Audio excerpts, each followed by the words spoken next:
I'm Derek Bermel, a resident composer here at the Jazz Composers Orchestra Institute. And I'm Tania León, same thing. I'm resident composer at the Jazz Orchestra Institute.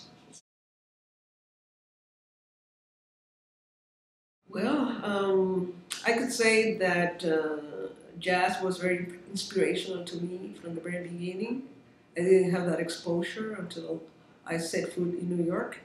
And the first gigantic figure for jazz in my world was Art Tatum. And that actually chartered the way for me to investigate what this whole thing was about. Actually have that input in my sounds because it's something that rings inside of me very deeply. My background was, I was studying classical music on the clarinet, but then one day I went to the record store and I saw a record of Thelonious Monk playing. I saw it was a big red record with the guy with the hat, and he's playing, and I saw he was sweating, and I thought, I have to get that record. It was in the bargain bin. It was $1.99. That was an LP back in the day. So I bought this record, and it changed my life. It's Monk's Time. That was the name of the record. And I think Thelonious Monk had particular resonance for horn players because he played the piano like he was playing a saxophone. Bow. You know, it was not flowery and it wasn't beautiful in the way that, it was an ugly beauty, which is the name of one of his tunes. And so for me, Monk had such resonance, and I was playing the saxophone and the clarinet. So at that time, I really went into it, and I started to learn jazz piano and really play a lot with combos, writing for jazz band, and then after that, I kind of took a turn and was singing a cappella, which was a kind of vocal jazz. And so, there were many, many heroes of jazz. And later I came to appreciate Ellington, Coltrane, Sonny Rollins, Bill Evans. I mean, it goes on and on.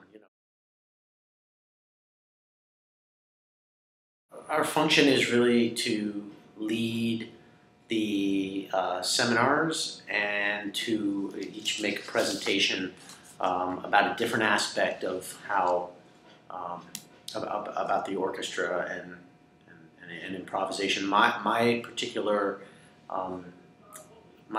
topic was introduction to the orchestra, so I tried to give the 90-minute Cliff Notes version of the orchestral literature from about 1720 to the present day, so about 300 years in 90 minutes. That was my goal. I am going to be presenting a discussion about polyrhythmia and the notions of clave as a set pattern, which actually functions as a metronome. And also the complexities that one should, be aware of when improvising with that kind of device set in motion. So, so that's partly, one of the focuses of what I'm going to be discussing in the seminar.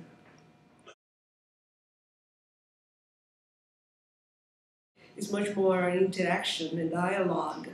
A feedback with each other about tools, about writing for orchestra, and what has happened, as he mentioned, with all those 300 years of writing, and where are we now, and the global village of musicians and instrumentalists and creative beings, that are actually pushing the envelope towards the music of the future.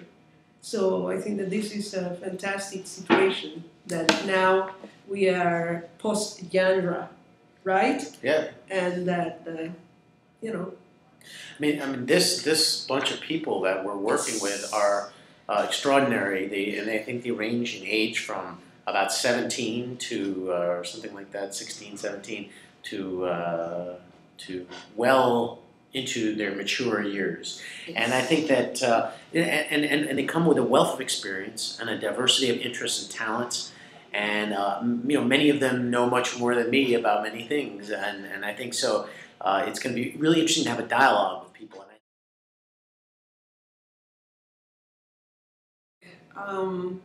The thing is that we have been using these titles, to identify communities and to identify specific sounds or specific ways of composing or the pieces that are grouped in the different categories. But if we go back in time, I mean, the hybrid of music have always been the same.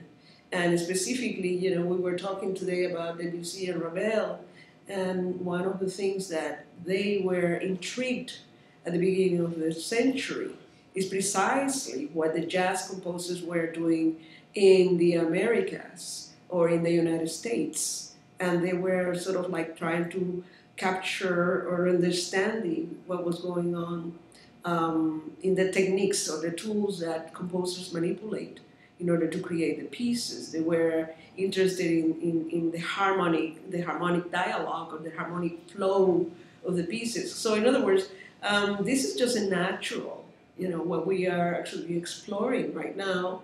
And maybe it was not so apparent that this discussion had been going on, but the jazz composers, or what we call the jazz composers, have been doing this all along. And the composers that we term classical have been doing this all along also by actually learning techniques from other cultures or inviting other sounds into even the making of the orchestra.